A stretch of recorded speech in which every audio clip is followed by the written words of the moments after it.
Hi everyone, welcome to our next video. ये video जो है this is the continuing part of the video जो हमने पहले डाली है। To what extent do you agree और डिसअग्री, और टू व्हाट और डू यू अग्री और डिसअग्री टाइप ऑफ ऐसे। उसमें मैंने आपको सिर्फ एक इंट्रोडक्शन बनाना सिखाया था। आज मैं उस ऐसे का सेकंड पार्ट डाल रही हूँ, that is second part of our video डाल रही हूँ। ये वीडियो 3 हिस्सों में रहेगी। पार्ट 1 में हम आपको इंट्रोडक्शन बनानी सिखा चुके हैं कि अगर आपको ऐसा क्वेश्चन आ जाए तो आपने इंट्रोडक्शन कैसे बनानी है। आज जो सेकंड पार्ट की वीडियो रहेगी इसमें मैं आपको बॉडी पैराग्राफ्स का स्ट्रक्चर बताने जा रही हूँ कि आपने बॉडी पैराग्राफ अपना जो है वो कैसे वेल प्लान करना है। क्योंकि इंट्रोडक्शन तो अभी हमने आपको बड़ी क्लैरिटी के साथ बताई है कि इंट्रोडक्शन 3 हिस्सों में आप डिवाइड करेंगे, उसको रिफ्रेज करेंगे, देन उसको आप थीसिस देंगे एंड देन आप उसका जो है आउटलाइन बताएंगे। तो जो हमारा क्वेश्चन था उसमें क्या था, क्वेश्चन था कि growing number of overweight people is putting a strain on the health care system in an effort to deal with the health issue involved. Some people think that the best way to deal with this problem is to introduce more physical lessons in the school curriculum. To what extent do you agree or disagree? तो question क्या था हमारा कि जो number है overweight people का जो बहुत ज़्यादा बढ़ता जा रहा है वो क्या कर रहे हैं, वो हेल्थ केयर सिस्टम के ऊपर एक बर्डन की तरह हो रहा है। तो उस प्रॉब्लम को डील करने के लिए हेल्थ केयर सिस्टम को क्या करना चाहिए, कुछ लोग कहते हैं बेस्ट वे है डील करने के लिए कि ज़्यादा फिजिकल लेसन जो है स्कूल सिलेबस में हम इम्प्लीमेंट करने शुरू कर दें। तो इससे क्या होगा कि जो ग्रोइंग नंबर ऑफ पीपल हैं जो ओबेसिटी का शिकार हो रहे हैं वो कम हो जाएंगे। अगर वो कम हो जाएंगे तो लोग जो हेल्थ केयर सिस्टम है उसके ऊपर प्रेशर कम हो जाएगा लोगों की बीमारियाँ ओबेसिटी के कारण जो हैं ठीक करने के लिए। तो हमने क्या बोला था, हम लास्ट टाइम जो इसमें हमने बोला था कि हम अग्री करते हैं कि अगर ऐसे स्टेप लिए जाएंगे तो अच्छा रहेगा। हमने बोला था कि दिस ऐसे agrees that this is the best way. तो ये तो हमने बता दिया। अब ज़्यादातर स्टूडेंट्स को प्रॉब्लम क्या आती है कि मैम हमारे पास आइडियाज़ नहीं बनते हैं कि मैं बॉडी पैराग्राफ 1 में कितने अपने आइडियाज़ लिखूं, किस तरह से बॉडी पैराग्राफ 1 की लेंथ पूरी करूं या बीपीस की लेंथ पूरी करूं।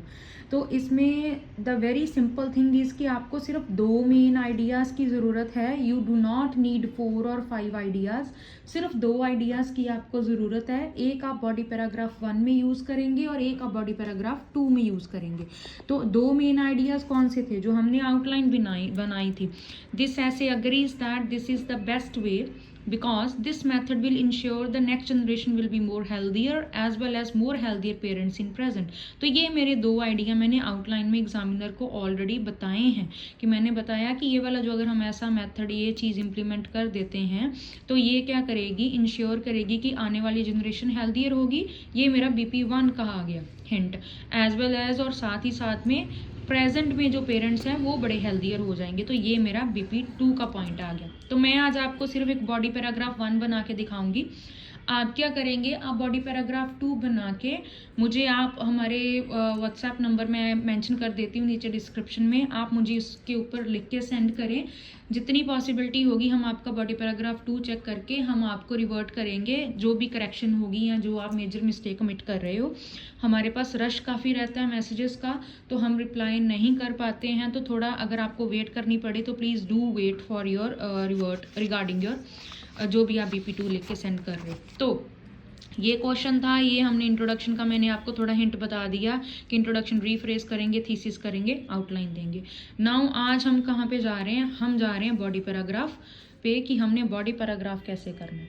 तो बॉडी पैराग्राफ कैसे करेंगे, सबसे पहले हम अपना जो मेन आइडिया है, जो first sentence of our BP is going to be, जो मेन मेरा आइडिया है मैं वो मेंशन करूँगी एग्जामिनर को कि this is the main point, then I will be explaining that, फिर मैं उसकी रेलिवेंट एग्जाम्पल दूंगी साथ में। ये हमारा 3 हिस्सों में BP1 जो है या BP2 जो है बॉडी पैराग्राफ जो है वो डिवाइडेड रहता है। तो इसी ऐसे का मैंने आगे फर्दर ऑन कंटिन्यू करा है। तो ये मैंने अपना बॉडी पैराग्राफ 1 आपको लिख के दिया है।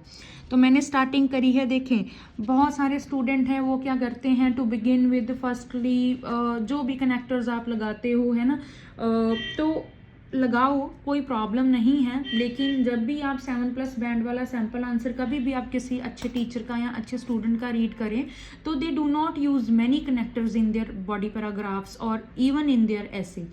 तो मैंने भी वैसे ही सिंपली इम्प्लीमेंटेशन से स्टार्ट किया है। Implementation of more physical activities in school. तो मैंने क्या किया, मैंने जो अपनी फर्स्ट लाइन स्टार्ट करी है, मैंने इसको अपने क्वेश्चन के साथ रिलेट करा है।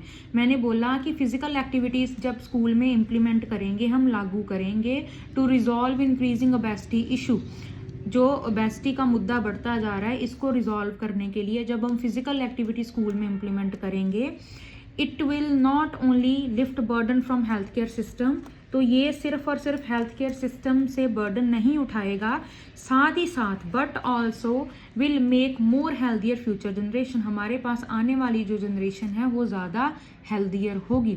ये मैंने पॉइंट 1 रख दिया, आइडिया दे दिया मैंने एग्जामिनर को कि हमारी आने वाली जनरेशन हेल्दियर होगी। अब मैंने एग्जामिनर को बताना है कि कैसे हेल्दियर होगी, तो then I am going to explain this idea in the upcoming lines. ठीक है, तो मैंने क्या लिखा, मैंने लिखा टू से दिस, इसी को दूसरे शब्दों में बयान करे तो when this long term approach will be taken, जब ऐसी अप्रोच ली जाएगी, students will be compelled to adopt more healthy activities. बच्चे क्या होंगे, कंपेल होंगे कि वो ज़्यादा हेल्दी एक्टिविटीज़ जो हैं वो अडॉप्ट करें, और इवेंचुअली ये हेल्प करेगी उनको कि वो अपना जो सेडेंट्री आलसी वाला लाइफस्टाइल है वो बचपन से ही वो छोड़ दें। तो अल्टीमेटली जब वो बचपन से वो अपना लाइफस्टाइल छोड़ रहे हैं, तो सेडेंट्री लाइफस्टाइल छोड़ दिया, ज़्यादा फिजिकल एक्टिविटी कर रहे हैं, तो अल्टीमेटली हमारे पास जब वो बड़े हो जाएंगे तो they will be more healthier. For instance, a survey conducted by Oxford University in London suggests that almost 50% of school-going children were motivated to do daily exercises, which resulted in 24% less obesity during the time period of 1 year. तो ये मैंने example कहीं से पढ़ी नहीं है, ये मैंने खुद ही बनाई है। You can go for the fake example, सिर्फ कंडीशन ये है कि आपकी वो एग्जाम्पल जो है वो रेलिवेंट होनी चाहिए। तो मैंने क्या बताया, फॉर इंस्टांस सर्वे कंडक्ट किया ऑक्सफोर्ड यूनिवर्सिटी ने लंदन में, जो सर्वे हमें क्या बता रहा है कि 50% स्टूडेंट को मोटिवेट किया गया था कि आप डेली एक्सरसाइजेस करो, जिसके कारण हमें रिजल्ट क्या मिले, 24% लेस ओबेसिटी, मोटापा हुआ एक साल के टाइम पीरियड के दौरान। तो this is my body paragraph. ये 3 हिस्सों में आपका बॉडी पैराग्राफ है। कई टीचर्स भी हैं, दे सजेस्ट दैट कि देयर इज़ नो नीड कि आप एग्जाम्पल दो, लेकिन देखें मैं आपको समझा रही हूँ, तो मैंने एग्जाम्पल दे के एक ऐसे क्वेश्चन लिया, मैं उसको एक्सप्लेन कर रही हूँ आपके सामने, तभी आपको समझ आ रही है ना। इन द सेम वे अगर आप ऐसे लिख रहे हो, अगर आप एग्जाम्पल के साथ अपना पॉइंट रख रहे हो, तो वो आपके एग्जामिनर को ज़्यादा क्लैरिटी देता है, आपके पॉइंट की जो डिमांड करी गई है क्वेश्चन में उसको ज़्यादा जस्टिफाई करता है। ठीक है जी। अब एग्जाम्पल जो है वो ऐसे ही नहीं दे देनी है कि एक लाइन के लिख दें। एग्जाम्पल में आप 4 मेन पॉइंट्स का ध्यान रखेंगे। सबसे पहले तो नेम, देन आप लोकेशन, देन आप डाटा एंड देन आप टाइम पीरियड। ये 4 में से कम 3 आपकी एग्जाम्पल में प्रेजेंट होने चाहिए एस्पेक्ट्स। जैसे यहाँ पे देखें, ये मेरा ऑक्सफोर्ड यूनिवर्सिटी नेम आ गया, ये लंदन मेरी लोकेशन आ गई, ये 50% 24% मेरा डेटा आ गया, और ये 1 ईयर मेरा टाइम पीरियड आ गया। तो this is the best example in terms of formal, हम जो लिखने जा रहे हैं अपना ऐसे, उसके टर्म्स में देखें तो ये सबसे अच्छे रहता है पैटर्न एग्जाम्पल का। तो आई होप कि आपको बॉडी पैराग्राफ लिखना समझ आ जाएगा कि आपने बॉडी पैराग्राफ है जो वो कैसे आपने लिखना है, बॉडी पैराग्राफ की डिवीजन कैसे करेंगे, कितने आइडियाज़ की आपको ज़रूरत है। अब देखिए, ये इसमें मैंने कोई भी टफ वर्डिंग यूज़ नहीं करी है। एक बात याद रखें, आप प्लीज़ जितना सिंपल लिखेंगे, अगर आपकी ग्रामर के ऊपर पकड़ अच्छी नहीं है तो please go for the simple sentences only और the compound sentences only. Complex है या अदर टाइप ऑफ सेंटेंसेज हैं, अगर नॉलेज नहीं है तो आप प्लीज़ वो ब्लंडर क्रिएट मत करके आएँ।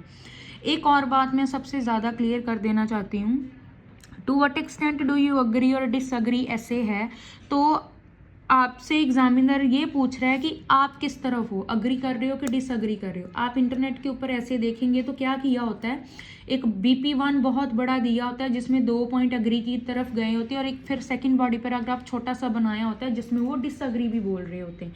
तो इससे हो क्या रहा है, एग्जामिनर को आपका पॉइंट ऑफ व्यू क्लियर नहीं हो रहा है कि आप किस तरफ हो। ठीक है, तो आपने या तो आप कंप्लीटली अग्री करेंगे या आप कंप्लीटली डिसअग्री करेंगे। आप पार्शियल नहीं जाएंगे, to what extent do you agree disagree आ रहा है, या डू यू अग्री और डिसअग्री टाइप ऑफ ऐसे आ रहा है, आप पार्शियल नहीं जाएंगे। इसके अलावा जैसे सपोज करें कि आपको दे आर सेइंग कि सपोज आपका फ्रेंड है, ही और शी इज़ आस्किंग कि मैं कौन सी शर्ट पहनूँ, रेड पहनूँ कि वाइट पहनूँ, तो you have to choose one, इधर you are going to suggest red और you are going to suggest white to him और हर। आप ये नहीं बताओगे ना नहीं रेड भी अच्छी है और वाइट भी अच्छी है, तो अल्टीमेटली जो उसका मोटिव था आपसे क्वेश्चन पुट ऑन करने का, वो तो उसको आंसर तो उसका मिला ही नहीं। Same is over here, to what extent do you agree disagree में आप टोटली या तो अग्री करेंगे या आप कंप्लीटली डिसअग्री करेंगे। जो मेरी नेक्स्ट वीडियो रहेगी उसमें मैं आपको इसी टाइप के क्वेश्चन का कंक्लूजन आपने किस तरह से लिखना है वो मैं आपको नेक्स्ट वीडियो में बताऊंगी।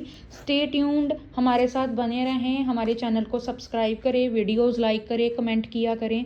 हमें पता चलता रहता है कि हम जो आपको नॉलेज प्रोवाइड कर रहे हैं या डेली बेसिस पे अगर हम वीडियोस आपको रेगुलरली डाल रहे हैं तो वाकई वो आपको बेनिफिट दे रही हैं। हम कोशिश करेंगे कि वंस इन अ वीक हम एक टाइप ऑफ क्वेश्चन जो है राइटिंग टास्क 2 का, जैसे agree disagree almost cover up है, सिर्फ कंक्लूजन पेंडिंग है। उसके बाद हम रीज़न सोल्यूशन के ऊपर आएँ, देन नेगेटिव पॉजिटिव डेवलपमेंट है, डिस्कस बोथ व्यूज़ है, एडवांटेज डिसएडवांटेज टाइप है, तो हम ये कवर करते जाएँ। साथ ही साथ में हम रीडिंग और लिसनिंग के भी वीडियोज़ अपलोड करते रहेंगे। Stay tuned with us, thank you.